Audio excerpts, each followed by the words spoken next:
Hello, this is video lecture number 96. Today we are looking at Richard Nixon and the politics of the silent majority. Our subsections today are Nixon's war in Vietnam, the 1972 election, and finally Watergate and the fall of a president. So the years of Richard Nixon's presidency, 1969 through 1974, were eventful abroad and at home, but came to a painful climax with the first presidential resignation in the nation's history. Nixon involved himself deeply in foreign policy. Assisted by advisor Henry Kissinger, and despite Johnson's bitter experience, Nixon decided to fight a second ground war in Vietnam. The result was that over 20,000 more Americans were killed between 69 and 73. Even as Nixon tried to turn the fighting over to South Vietnam through a process called Vietnamization, to implement this strategy of U.S. disengagement and to achieve a peace with dishonor, Nixon intensified the aerial war in Southeast Asia to keep pressure on Hanoi and appeared to widen the conflict in 1970 by attacking enemy bases inside neighboring Cambodia. At home, the invasion of Cambodia touched off campus anti-war demonstrations, which escalated beyond earlier protests when Ohio National Guardsmen killed students at Kent State University, and Mississippi State Police did likewise at Jackson State University, a predominantly black school. Strikes, arson, and bombings closed numerous campuses. Now, U.S. military involvement in Southeast Asia finally drew to a close with the signing of the Paris Peace Accords on January 27, 1973. It was a paper settlement, however. 2 years later, Eisenhower and Dulles' fear of a united Vietnam under communist rule was finally realized when the Saigon government collapsed in the face of a determined North Vietnamese offensive. The South's final and humiliating defeat was a significant but relatively minor Cold War reversal. It was a major tragedy, however, for the region, which was left terribly scarred by years of conflict. Approximately 3.2 million Vietnamese had been killed during the war. More than 58,000 Americans had lost their lives. With the North's victory over the South, all of Vietnam now found itself subject to a communist-controlled government, determined to extend the collectivist experiment to the South, which tragically, if predictably, resulted in economic catastrophe and widespread suffering.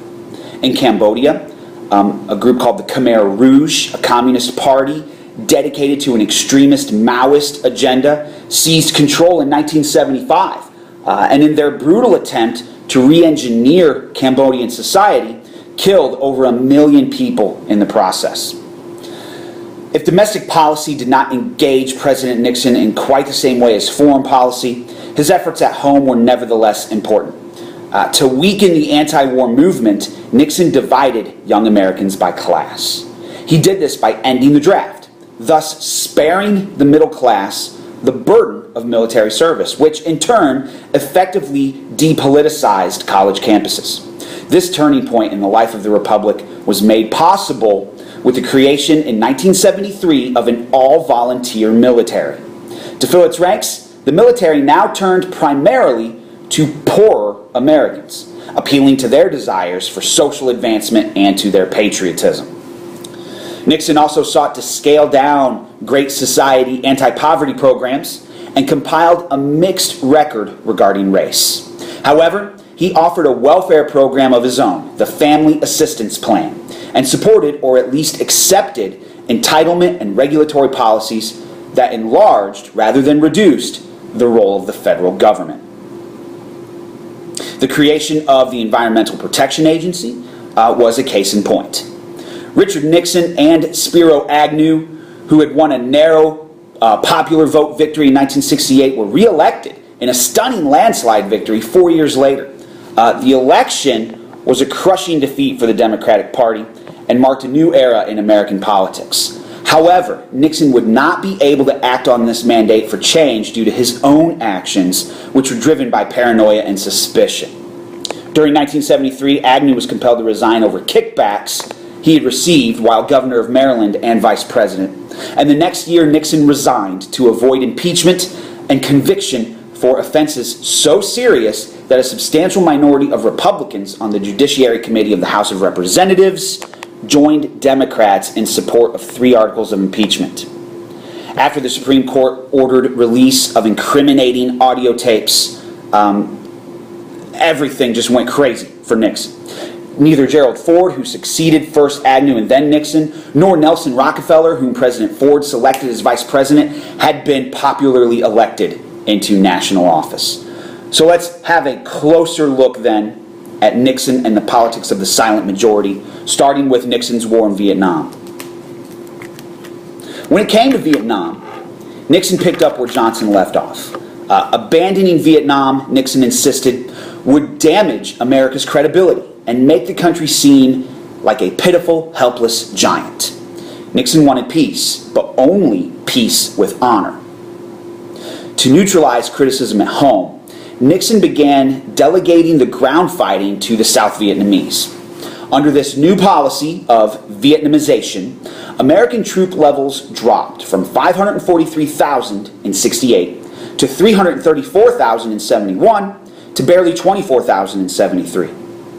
But far from abating, however, the anti-war movement instead intensified. In November of '69, 500,000 demonstrators staged a huge protest in Washington. On April 30th, 1970, as part of a secret bombing campaign against the Viet Minh, or the Vietnamese Liberation Army, supply lines operating in neighboring and neutral Cambodia, American troops destroyed enemy bases there. When news of this invasion of Cambodia came out, American campuses exploded in outrage. Then on May 4th, 1970, at Kent State University in Ohio, panicky National Guardsmen fired into an anti-war rally, killing 4 students and wounding 11. At State College in Mississippi, Guardsmen stormed a dormitory, killing 2 black students. Nixon's policy of détente was to seek peaceful coexistence with the Soviet Union and Communist China, and to link these overtures of friendship with a plan to end the Vietnam War. A war fought ostensibly to halt the spread of communism. He traveled to Moscow to sign the first Strategic Arms Limitation Treaty, or SALT Treaty, between the United States and the Soviet Union.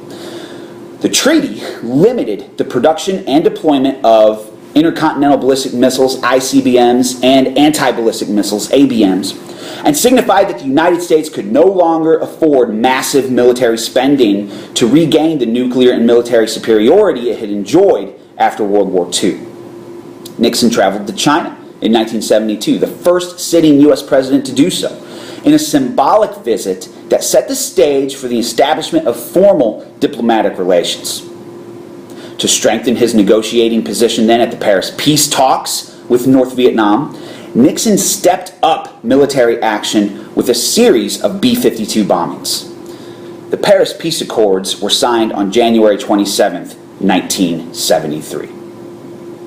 The South Vietnamese government soon fell to communist forces. Horrified Americans watched as American embassy personnel and Vietnamese citizens struggled to board helicopters leaving Saigon before North Vietnamese troops entered the city. On April 29, 1975, Vietnam was reunited, and Saigon was renamed Ho Chi Minh City in honor of the communist leader who had died in 1969. More than 58,000 Americans died there, and over 300,000 were wounded during a war that cost over $150 billion and decreased Americans' confidence in their government system. So our next section then is the 1972 election. The disarray within the Democratic Party over Vietnam and civil rights gave Nixon's campaign a decisive edge. Nixon's advantages against his weak opponent, Senator George McGovern, and a short-term upturn in the economy favored the Republicans. Nixon appealed to the silent majority of non-protesters and easily won re-election with 61% of the popular vote, carrying every state except Massachusetts and the District of Columbia.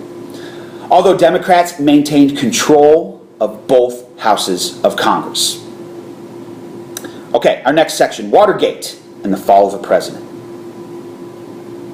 In June 1972, 5 men with connections to the Nixon administration were arrested for breaking into the headquarters of the Democratic National Committee at the Watergate apartment complex in Washington.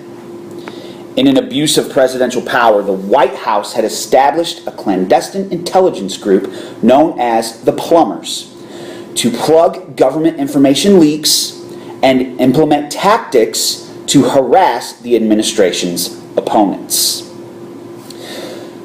The activities of the Plumbers then were financed by massive illegal fundraising efforts by Nixon's committee to re-elect the president, known as CREEP, C-R-E-E-P. The White House denied any involvement in the break-in, but investigations revealed that Nixon ordered his chief of staff to instruct the CIA to tell the FBI not to probe too deeply into connections between the White House and the burglars. In February 1973, the Senate established an investigative committee that began holding nationally televised hearings in May, during which Jeb Magruder confessed his guilt and implicated former Attorney General John Mitchell, White House counsel John Dean, and others. Dean, in turn, implicated Nixon in the plot. And another Nixon aide revealed that Nixon had installed a secret taping system in the Oval Office to record conversations. Nixon stonewalled the committee's demand that he surrender the tapes, citing executive privilege and national security. He finally released them, but a suspicious 18-minute gap in the audio remained. On June 30th, 1974, the House of Representatives voted on 3 articles of impeachment against Nixon: obstruction of justice, abuse of power, and subverting the Constitution. Facing certain conviction if impeached, on August 9th, 1974, Nixon became the first U.S. president to resign. Vice President Gerald Ford was sworn in as president.